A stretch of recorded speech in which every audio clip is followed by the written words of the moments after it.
All right, welcome back to Creative Outcomes. Today we have a very special guest, a repeat guest, in fact, Marcel Petitpas. Marcel is co-founder and CEO of Parakeeto. He's also the host of the Agency Profit podcast. You've certainly heard his voice or seen his face.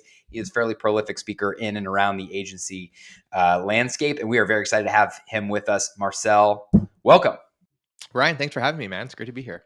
For sure. All right. Well, why don't we get the easy, get to know yous out of the way? Why don't you start off by telling everybody a little bit more about Parakeeto and the work that you all do there? Yeah. In short, we help digital and creative agencies measure and improve their profitability. In three steps, essentially, we come in and audit their agency and show them where they're losing money in the business and what KPIs they need to optimize.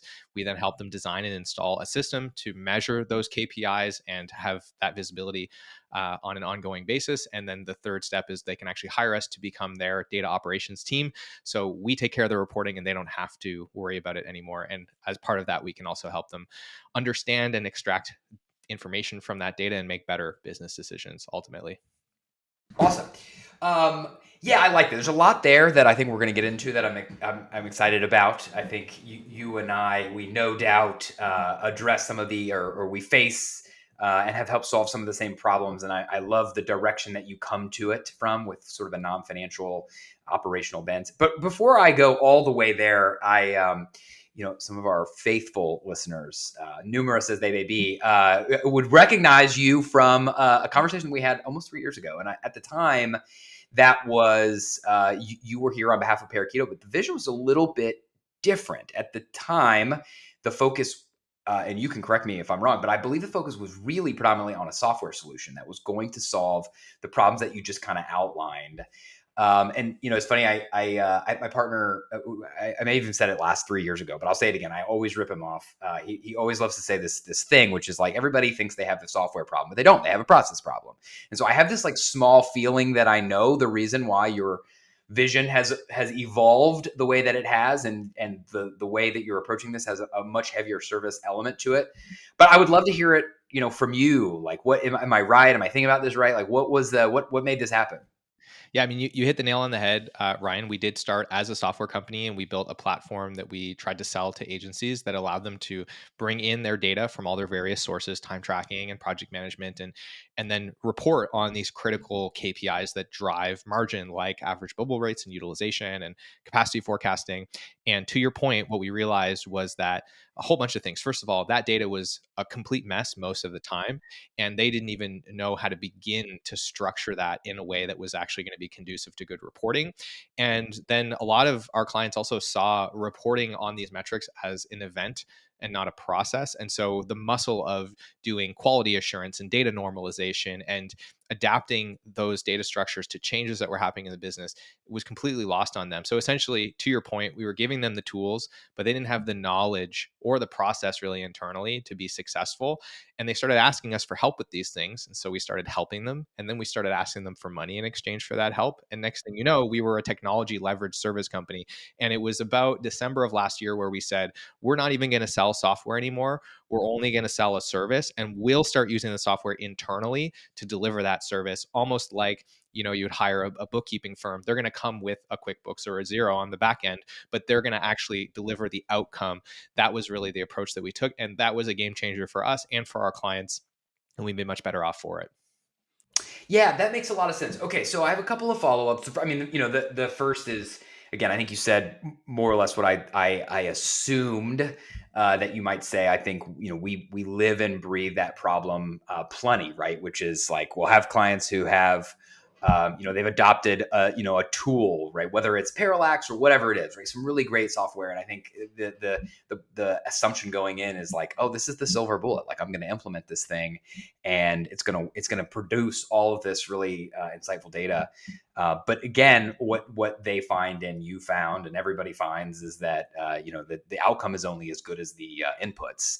And if the inputs are not structured in the way that is necessary and they're not produced, they're not gathered in a timely fashion, then you're not going to get any outputs out of it. So I think that makes a lot of sense. Now I want to go more into how this works, but let me stop and say, like, you threw out a couple things that I think are both really important, but also may not be tangible and understood to every agency. It's the idea around the quality of my data and the things I need to do to it, right? You threw out a couple of terms, normalization and quality assurance. And I guess for agencies who have never even considered like, collecting this information and how, like, talk more about like, concretely, like, what does that look like? What are you doing? What are they not doing? What do they need you to do for them in that sphere? Yeah. So I'll give you a simple example. One of the things that we heard all the time when we were selling the software is somebody would connect their Harvest account, for example, and they would pull in their Harvest data. And then they would do an analysis like, I want to see on average how much project management time it takes us to build a website and how that correlates to the amount that we charge. And then they would realize, like, oh shit, project management tasks were named a slightly different thing on every single project forever. So now I have to clean all that up. I have to normalize all the 65 different permutations of project management, because on one project it was called PM, on another project it was called P.M, on another one it was called project management, on another one it was called project manager, on another one it was called product managerial services. Like, and so we have to normalize all of that in order to answer that question. So it's really just the idea that we have a concept or we have a question that we want to answer with the data, but there isn't alignment horizontally. And so we see this with all kinds of things: service line permutations, client names being slightly different, even the hierarchy of how we would structure a project. So if we think about it in terms of like, we have a client, that client has a project, that project has milestones, that milestone has phases, like all of that structure matters. And we want to look for some of those specific, really important things that we want to look at patterns in horizontally and create structural consistency across those things. And then compounding that is like, well, we used to structure projects in this way, but then 6 months ago we switched. And then 6 months later, we switched to a different time tracking tool and made like another slight change. And now, if we want to look back across those 3 different time periods, we have to normalize 3 different structures and bring them into one. So there's a lot of work potentially that goes into cleaning up that data, but then also maintaining the structure of that data as we change tools or we restructure the team or we add new services or we decide we're going to change from calling it client services to client success. All of those changes need to be managed in order for the data to remain useful. So that's like at a high level the consideration there. Yeah, I live we call a client a different name in Google Sheets than we do in Harvest, than we do in QuickBooks, than we do in like, oh my, I mean, we all do, but like, even as our own firm, like if I had $1 for every time I was like, hey everybody, can we just call it all the same thing? Like, we need some process to do this. So yeah, I mean, I suspected that's what you were going to say, and I think that's something that's like very relatable for everybody, and it requires good habit formation, good discipline, and a really strong process, and somebody to own, whether you're owning it internally or you've got somebody like Parakeeto helping that. It's a job. It is. And I think one of the misconceptions here is that the objective is to kind of get to perfection in all the inputs. And what I know to be true is that that's never going to be the case. It doesn't matter how militant you are about trying to enforce naming conventions and like you're never going to have perfect inputs. And the bigger the team gets, the harder it is to govern those. And the more of those kind of systems that you put in place and the more rigid that system is, typically the less compliance you start to get on these things, because the friction of getting a project set up or tracking a time entry goes up exponentially with every additional requirement that you place on your what we call structured data versus unstructured data. And so I think that this is like a big mindset shift. Is I hear so often people saying like, I just want to, integrate and automate the reporting side of this. The assumption there is that the data coming in will be perfect. We know that that's never the case and it will never be the case. And so the mindset shift here is you don't want to take your data and throw it straight into a report or straight into a dashboard. You want to bring it into an environment where you can review all of it, make transformations, normalize them, maybe bring together metadata from different systems, and then visualize it once you know that it's clean. And the idea of trying to get to real-time reporting around this is kind of a fallacy, mostly because human beings create this data in the same way that trying to completely automate bookkeeping like is just kind of an insane notion, right? This is no different. In fact, I would say that this data is even harder to maintain because it's literally created by a human. It's not being created by these transactions that are somewhat mechanical. It's actually way harder to create automation on time tracking and project data because of the nature of how that data is created at scale.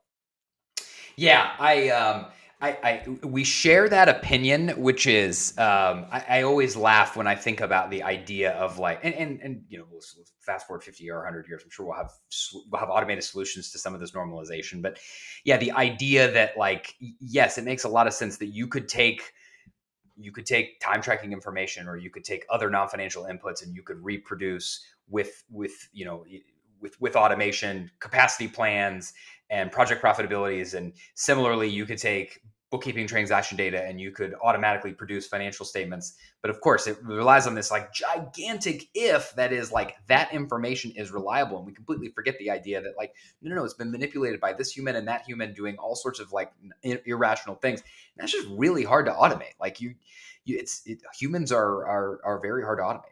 There's another element there that I'd be remiss if I didn't talk about, which was like, even if we can, I don't know, using generative AI and like we can start to outsource judgment to a machine that automates this. And we do get to a place where all the inputs are perfect or they're automatically corrected. Even in that world, so many of these metrics can't be real time because, as you know, we have a completeness problem of the data and then we have the alignment of the input. So, for example, if I wanted to know the average billable rate of my business in real time, that would mean that everybody has to be tracking their time in real time with nobody like missing that. And then we would need to also have a way to align the accrual of revenue in line with that, which just is not going to happen. Right.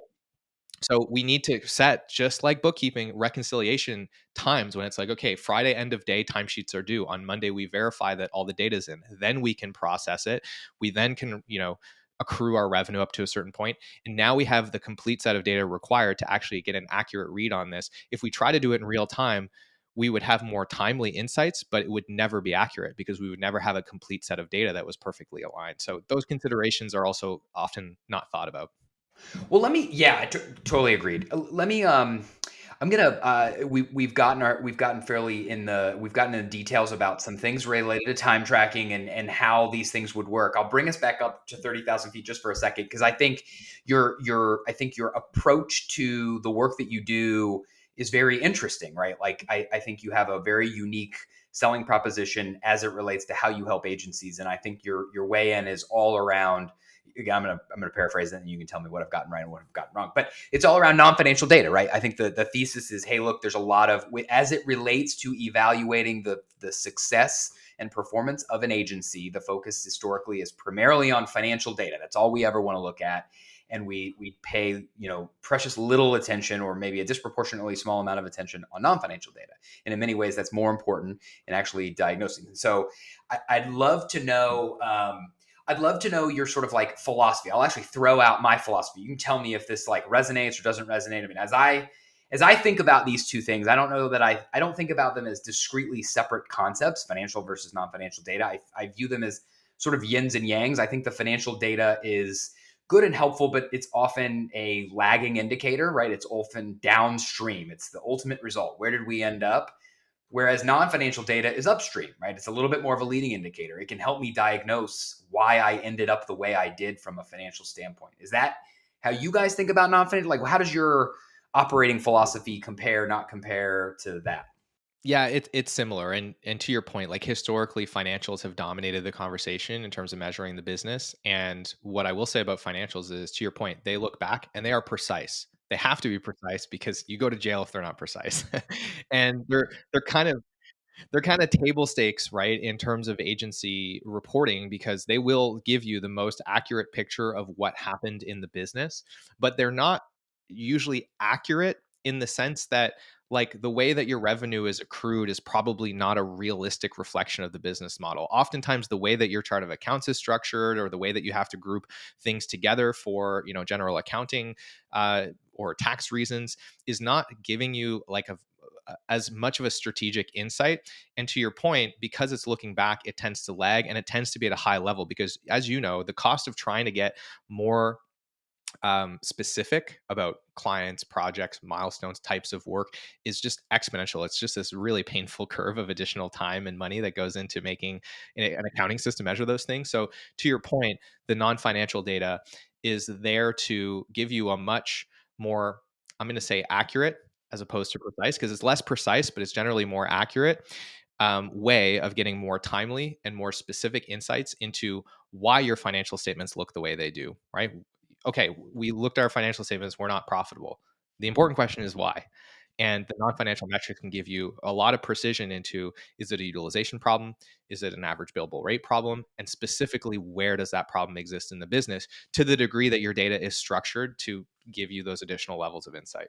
Yep, totally. Yeah, and the one of the things that you just said is I can hear myself saying almost verbatim, which is like, okay, you have a gross margin problem, which is great, it's easy to diagnose, but like, if you have a gross margin problem, do you have a utilization problem? Do you have a billable rate problem? It's one of those two things, and then ultimately, one. Well, let me ask you this question, which is, how far do you does your service go in terms of like, okay, let's say in the classical sense of like financial versus non-financial, financial would diagnose that you have a you have an operating profit problem and it's because you have a gross margin problem. Okay, so traditional finance would stop there, and then non-financial evaluation would help you diagnose what is the source of your gross margin problem. Is it that you have a utilization problem? Do you have a billable rate problem?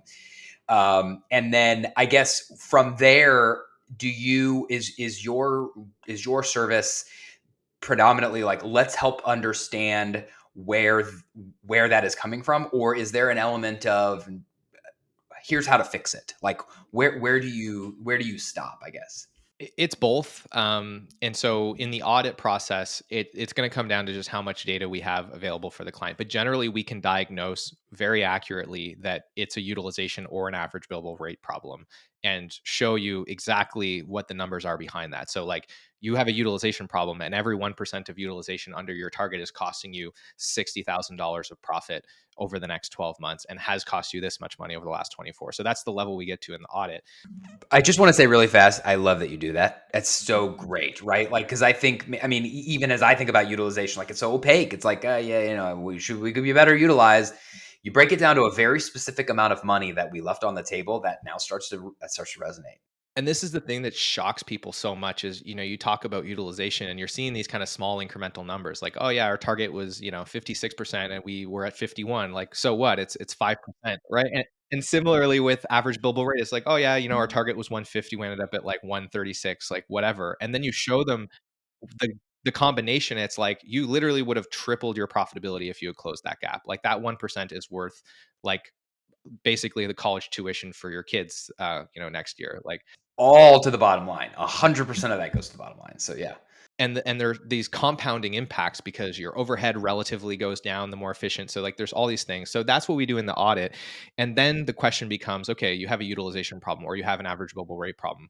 Well, now we want to know, well, specifically what service lines in the business or what individuals or what teams are under versus overutilized, and we want to be able to predict that as well. So then we go into liftoff and say, how do we design a system to measure the specific areas of your business that you need to be able to measure and forecast? And then the ongoing engagement is we measure and look back and extract information from that, and we forecast going forward so that we not only identify exactly where the issue is, but we are now proactively staying on top of those things on an ongoing basis and making sure that not only do we improve profitability, but we never get into this situation again where we're not making money and we don't know why.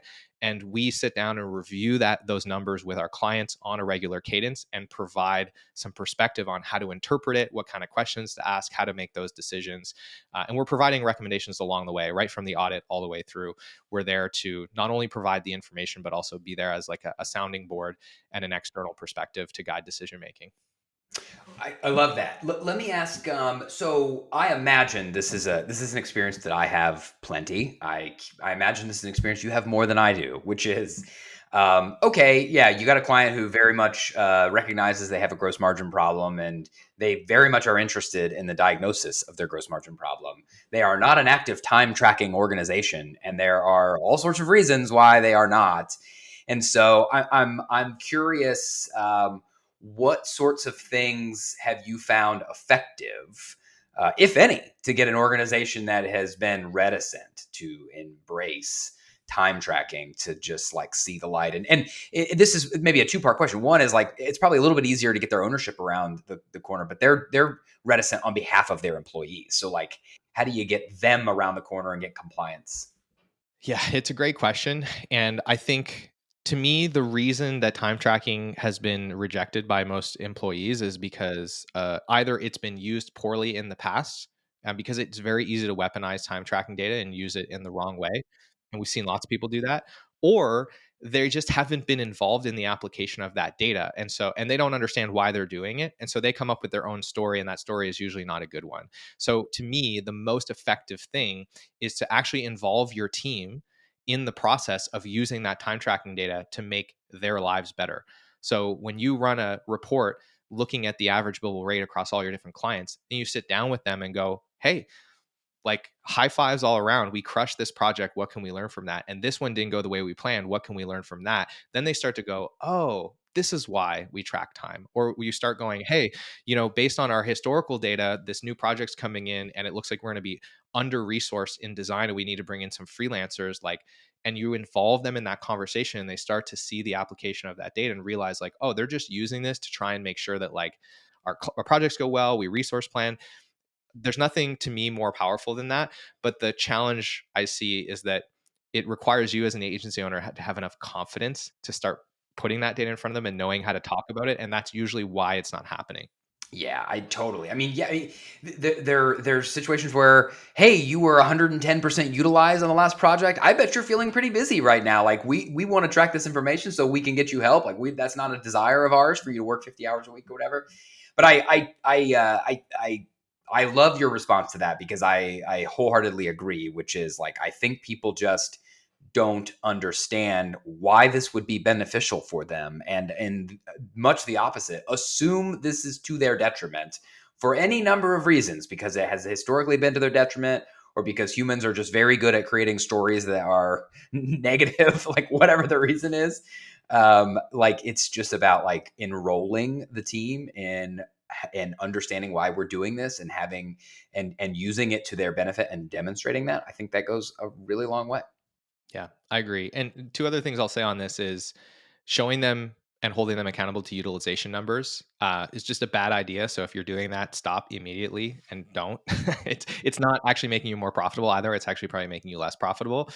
And lastly, understand that timesheets are not the only way to track time.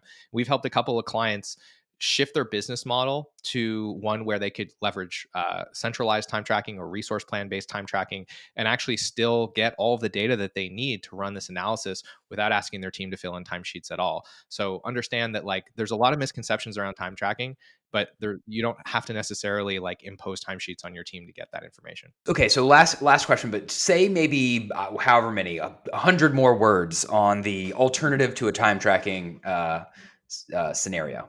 Yeah. So like Media Monks is a company that likes to brag about how they don't track time. It's actually not true. The way that they track time is they have a project manager that manages a pod of people. Those people are never assigned to more than, let's call it, 4 clients at a time.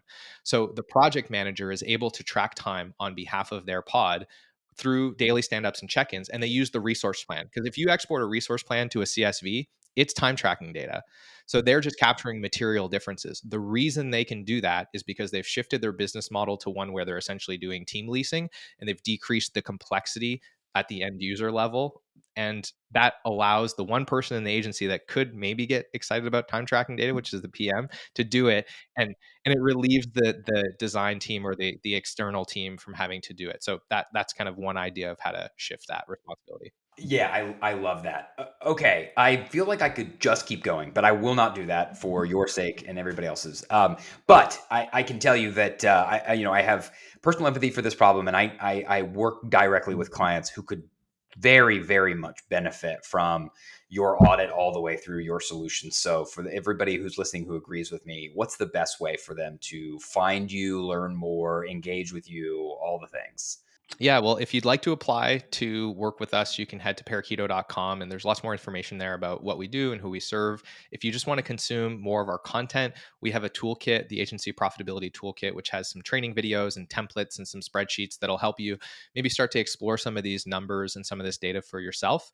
We also have the Agency Profit Podcast. So if you're listening to podcasts, you might want to check that out as well. If you want to reach out to me directly, you can find me on LinkedIn. I'm wearing a shirt with birds on it and I'm pretty easy to spot. So I'm always happy to field questions and chat there about these types of nerdy things.